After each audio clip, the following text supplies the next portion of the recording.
রাতের অন্ধকারে চলছে মাটি লুট। সরকারি জমির মাটি কেটে সাফ করছে মুর্শিদাবাদের বেলডাঙ্গায়। মাটি কাটা নিয়ে সরব হয়েছে স্থানীয়রা, কিন্তু তারপরেও কোনো হেলদোল নেই বেলডাঙ্গা পৌরসভা। মুর্শিদাবাদের বেলডাঙ্গায় অবৈধভাবে চলছে মাটি কাটার কাজ, তাও আবার সরকারি জমি থেকে কেটে নিয়ে যাওয়া হচ্ছে মাটি, আর সেই মাটি দিয়ে রাতারাতি ভরাট করা হচ্ছে পুকুর। এমনটাই অভিযোগ উঠেছে বেলডাঙ্গার সুজাপুর কুমারপুর এলাকায়। কয়েক মাস আগেই সেরিকালচার দপ্তরের পক্ষ থেকে বেলডাঙ্গা পুরসভাকে 10 বিঘা জমি হস্তান্তর করা হয়। মূলত পানীয় জলের যে প্ল্যান্ট, সেই প্ল্যান্ট তৈরি করার জন্যই এই জমি কিন্তু হস্তান্তর করা হয়েছিল সেরিকালচার ডিপার্টমেন্টের পক্ষ থেকে। কিন্তু সেই জমিতে কোনো রকম পারমিশন ছাড়াই মাটি কেটে পুকুর ভরাট করার অভিযোগ উঠছে দুষ্কৃতীদের বিরুদ্ধে। আমাদের সেরিকালচার অফিসটা হলো কুমারপুর মৌজা, সেই জায়গাটা একটা পুকুর আছে, সেই পুকুরে মাটি অবৈধভাবে কাটা হচ্ছে। কারা কাটছে, মানে কে কাটছে সে বিষয়ে অত অবগত নেই, মানে অবৈধভাবে প্রচুর মাটি কাটছে ট্রাক্টর। রাতের অন্ধকারে পুরসভার জমি থেকে মাটি কাটার অভিযোগ দুষ্কৃতীদের বিরুদ্ধে, অথচ এই বিষয়ে কিছুই জানেন না তৃণমূল পরিচালিত পুরসভার চেয়ারম্যান। উল্টে সাফাই গাইতে ব্যস্ত চেয়ারম্যান অনুরাধা হাজরা ব্যানার্জি। আমার জুরিডিকশনের আন্ডারে নয়, কিন্তু তাও এমএলএ সাহেবকে আমি ফোন করে ব্যাপারটা নিয়ে জানতে বলি এবং ওনার তৎপরতায় উনি পুলিশ প্রশাসন দিয়ে কাজ বন্ধ করিয়েছেনই আমি জানতে পেরেছি। এবার রইল কথা, সেখানে পৌর প্রশাসনের তত্ত্বাবধানে পৌরসভার এখানে এই মানে দাবিটাই অত্যন্ত ভুলভাল দাবি। কারণ যে জায়গাটা পৌরসভার মধ্যে নয়, যে জায়গাটা পৌরসভার নয়, সেই জায়গায় মাটি নিয়ে পৌর সিদ্ধান্ত দিতে পারে, এটাই তো দেওয়া উচিত না, আর এটা হয়ও না। মাটি কাটার সঙ্গে যুক্ত তৃণমূলের নেতারাই, দাবি বিজেপি।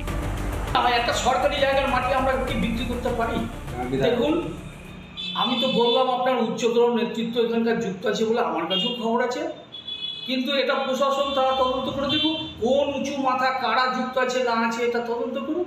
এরকম পারমিশন বোর্ডে অবৈধভাবে কেউ পারমিশন দিতে পারে না। সরকারি মাটি বিক্রি করার অধিকার আমাদেরও নেই।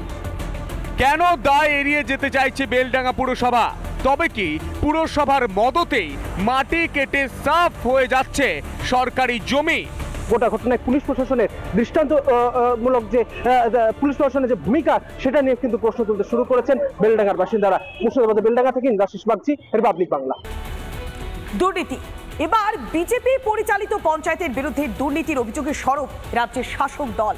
ফালাকাটার জটেশ্বর পঞ্চায়েতে তালা ঝুলিয়ে প্রতিবাদ বিক্ষোভ। সোলার লাইট খুলে নিয়েছে দুষ্কৃতীরা, তাতেই মদত দিয়েছে বিজেপির পঞ্চায়েত, এমনই অভিযোগ করছে তৃণমূল। প্রধান উপপ্রধানকে তালা বন্ধ করে চলে লাগাতার প্রতিবাদ বিক্ষোভ।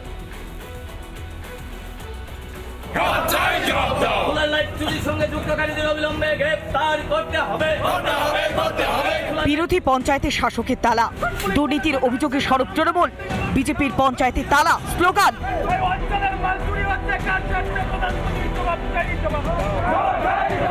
সোলার লাইটে দুর্নীতির অভিযোগে সরব তৃণমূল। ফালাকাটার জটেশ্বর 2 নম্বর গ্রাম পঞ্চায়েতে ব্যাপক উত্তেজনা। প্রধান উপপ্রধান সহ পঞ্চায়েত অফিসের কর্মীদের তালা বন্ধ করে বিক্ষোভ, স্লোগান। তৃণমূলের অভিযোগ চুরি হচ্ছে সোলার লাইট। দুষ্কৃতীদের হাতে নাতে পাকড়াও করার পরেও উদাসীন পঞ্চায়েত প্রধান।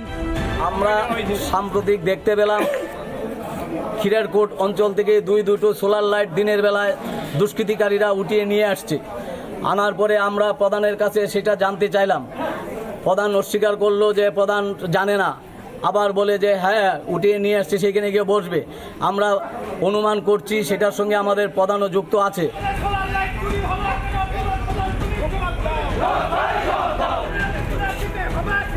পঞ্চায়েত অফিস চত্বরে ব্যাপক উত্তেজনা। ঘটনাস্থলে যায় জটেশ্বর ফাঁড়ির পুলিশ। সবটাই লোক দেখানো। পঞ্চায়েতের তালা ঝুলিয়ে সোলার লাইট নিয়ে অযথাই রাজনীতি করছে তৃণমূল, পাল্টা অভিযোগ বিজেপি। ওটা আমাদের ভুল অভিযোগ। সোলার লাইট নষ্ট হয়ে গেছে, ওই সোলার লাইট ঠিক করার জন্য আমরা সোলার লাইটটাকে উঠানো হয়েছে। ওই লাইট আজকে রীতিমতো বসাইতেও যায়, ওটাকে ওরা মানে বিরোধী দলের থেকে আসছে, তো হচ্ছে ওরা বিরোধিতা করবে, তাই ওদের বক্তব্য ওইটাই।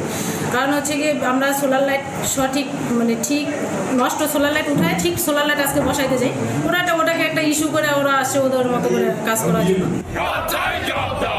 চুরির সঙ্গে যুক্তকারীদের অবিলম্বে গ্রেফতার। পঞ্চায়েতে তালা মেরে দীর্ঘক্ষণ চলে প্রতিবাদ বিক্ষোভ। তৃণমূল বিজেপি তরজায় সরগরম ফালাকাটার জটেশ্বর 2 নম্বর গ্রাম পঞ্চায়েত। লাটে উঠেছে নাগরিক পরিষেবা। আলিপুরদুয়ার থেকে সুদীপ চ্যাটার্জি, রিপাবলিক বাংলা। জলপাইগুড়িতে তৃণমূলের দলীয় কার্যালয়, আর সেই দলীয় কার্যালয় ভেঙে গুড়িয়ে দিল আম জনতা।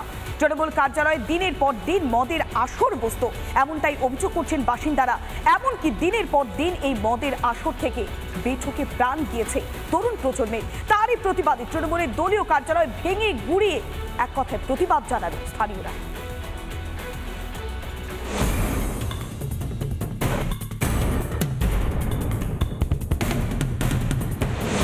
জলপাইগুড়ির তিস্তা বাঁধ এলাকায় তৃণমূলের কার্যালয় ভাঙচুর, ভেঙে পড়ে রয়েছে চেয়ার, ক্যারাম বোর্ড, বেঁকিয়ে দেওয়া হয়েছে ফ্যানের ব্লেডও।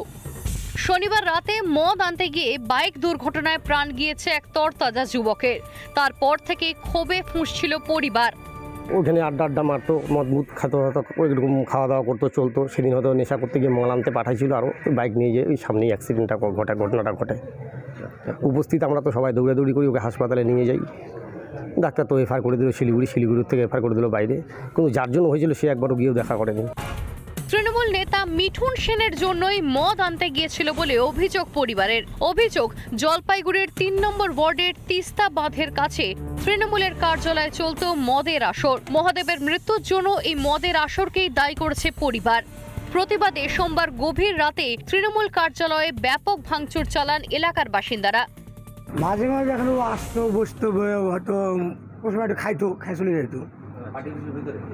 না, ও নিয়ে আসতো, নিয়ে আসতো, কোনো সময় খাইতো, সেটাই তারপরে যাই। ওর বিরুদ্ধেই ক্ষোভটা। মদের আসরের প্রসঙ্গ এড়িয়ে যাওয়ার চেষ্টা স্থানীয় তৃণমূল কাউন্সিলরের। বাঁধের যে এরিয়াটা আছে সেখানে আপনার খড়িয়া অঞ্চলের মানুষরাও আসেন, আপনার আবার বালাপাড়ার এলাকার মানুষরা আসেন, বিভিন্ন এলাকার মানুষ আসেন। সেখানে বিভিন্ন রকম আপনার যে অসুবিধাগুলো সমস্যা হয়, সেক্ষেত্রে আমরা পুলিশ প্রশাসনকে জানাই। পুলিশ প্রশাসন সেখানে রেইড করে এবং সেখানে কিন্তু স্টেপও নেয়। এরকম না যে স্টেপ নেয় না, স্টেপ নেয়, কিন্তু হয়তো সেখানে আরও আমাদের পুলিশ প্রশাসনকে সতর্ক দৃষ্টি রাখতে হবে। শাসক দলের কার্যালয়ে মদের আসর বসানোর ঘটনায় তৃণমূলকে কটাক্ষ করে বিজেপি। সরকারকে বুড়ো আঙুল দেখে যে বাঁধে কনস্ট্রাকশন করা একটা পার্টি অফিস তৈরি করেছেন এবং এলাকার মানুষের দাবি সেই পার্টি অফিস তৈরি করার জন্য তোলাবাজি করেছেন। সেই পার্টি অফিসে তৃণমূলের ঝান্ডা দেওয়া অবস্থায় সেখানে উন্নত মানের যে নেশা সামগ্রী, সেই নেশা সামগ্রী দিয়ে যুব সমাজকে নেশার কবলে ফেলে দেওয়া হয়েছে। মানুষ জাগছে, আগামী দিনে এই তৃণমূল নেতাদের মানুষের যোগ্য জবাব দেবে। নিজেদেরকে তৃণমূলের সদস্য বলে দাবি ক্ষুব্ধ এলাকাবাসীর, অর্থাৎ ফের প্রকাশ্যে এলো তৃণমূলের গোষ্ঠীকন্দল। রিপাবলিক বাংলা।